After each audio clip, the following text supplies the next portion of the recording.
You know what the problem is? Some people trying to sound like somebody else. Some people trying to say your praise is trying to sound like somebody else. But the reality is, when you begin to think of the goodness of the Lord and all he's done for you, it causes you to make some kind of sound.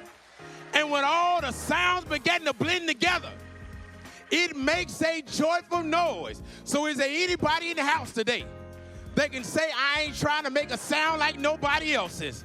I'm just thanking God for what he's done for me. And when God's children begin to make their own praise, when you begin to thank God in your own way, when you begin to lift your own praise, we all come together and it makes a joyful noise.